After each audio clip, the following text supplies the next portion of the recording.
Corinthians entrou na reta final do Paulistão e, obviamente, contava com Edmar, o artilheiro do time.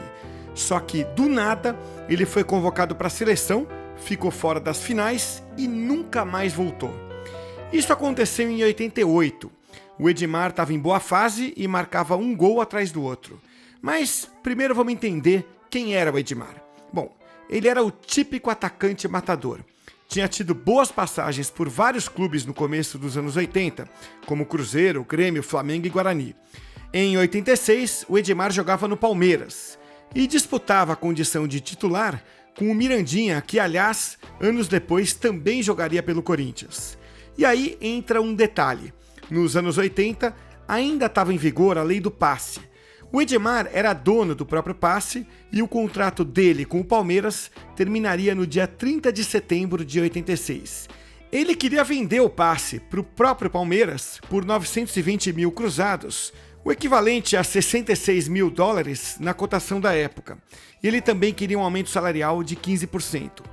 3 semanas antes de o contrato terminar, a diretoria do Palmeiras respondeu que não ia comprar o passe, nem dar aumento e ponto final. Sem acordo com o Palmeiras, o Edmar abriu conversa com o Corinthians. No dia 17 de setembro de 86, ele foi anunciado no Parque São Jorge.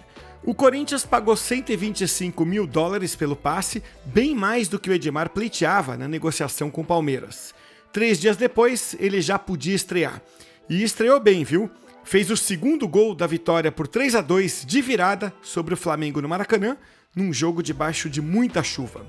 O Edmar se firmou bem rápido como titular e foi bem não só em 86, quando marcou 14 gols em 19 jogos, mas também em 87, quando fez 23 gols em 53 jogos. Um dos jogos mais memoráveis dele com a camisa do Corinthians foi na semifinal do Paulistão de 87. O Corinthians enfiou 5-1 no Santos e o Edmar guardou 4 gols. Agora vamos voltar para 88. Na reta final da primeira fase, o Corinthians disputava a liderança do Grupo B com o Guarani, e o Edmar disputava a artilharia do Paulistão com o Evair, então no Guarani. Na noite de 18 de maio de 88, o Corinthians foi até Birigui enfrentar o Bandeirante. O Edmar fez de pênalti o gol do empate por 1-1. E esse foi, em tese, o último gol do Edmar pelo Corinthians.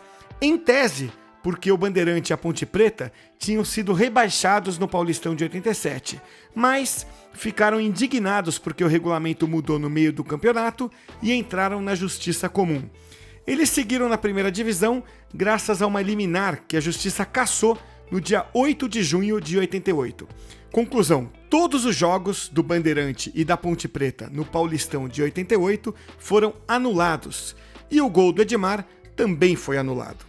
Mesmo perdendo os pontos daqueles jogos, o Corinthians não teve dificuldade para se classificar para a segunda fase do Paulistão. E aí começou uma história bem típica da bagunça que era o futebol brasileiro nos anos 80. Enquanto a fase final dos estaduais pegava fogo no Brasil, a seleção brasileira olímpica foi disputar o torneio bicentenário na Austrália. Era uma competição sem importância para as seleções, mas importante para quem pretendia defender o Brasil nas Olimpíadas. Naquela época, não tinha limite de idade para o futebol olímpico. Só podia participar quem nunca tinha jogado torneios oficiais pela seleção, Copa do Mundo, por exemplo. Era o caso do Edmar. Ele acabou sendo um dos destaques do Brasil na Austrália, o que garantiria a ele uma vaga nos Jogos Olímpicos de Seul. Sem o Edmar, o Corinthians foi treinar em Águas de Lindóia para a fase final do Paulistão. Eram 2 grupos de 4 times, com o campeão de cada grupo passando para a final. O Corinthians caiu no grupo da morte, ao lado de São Paulo, Palmeiras e Santos. A questão era, quem iria substituir o Edmar?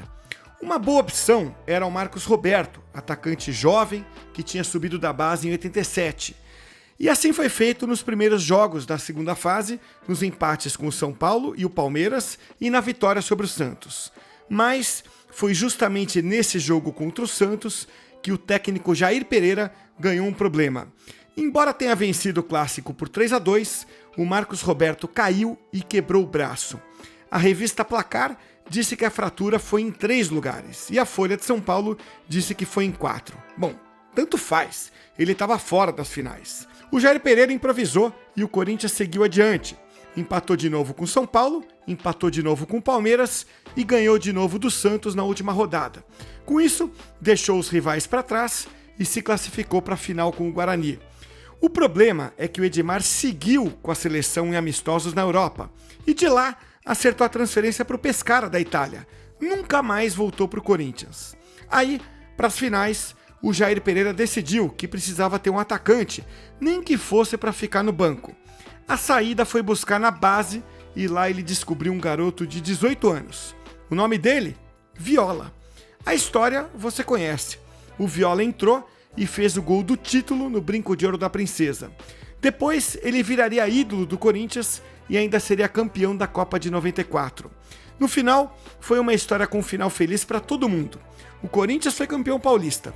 O Edmar conseguiu ir para as Olimpíadas de Seul, marcou o primeiro gol da seleção na estreia contra a Nigéria e levou para casa a medalha de prata. E, sem querer, abriu o caminho para o Viola no Corinthians.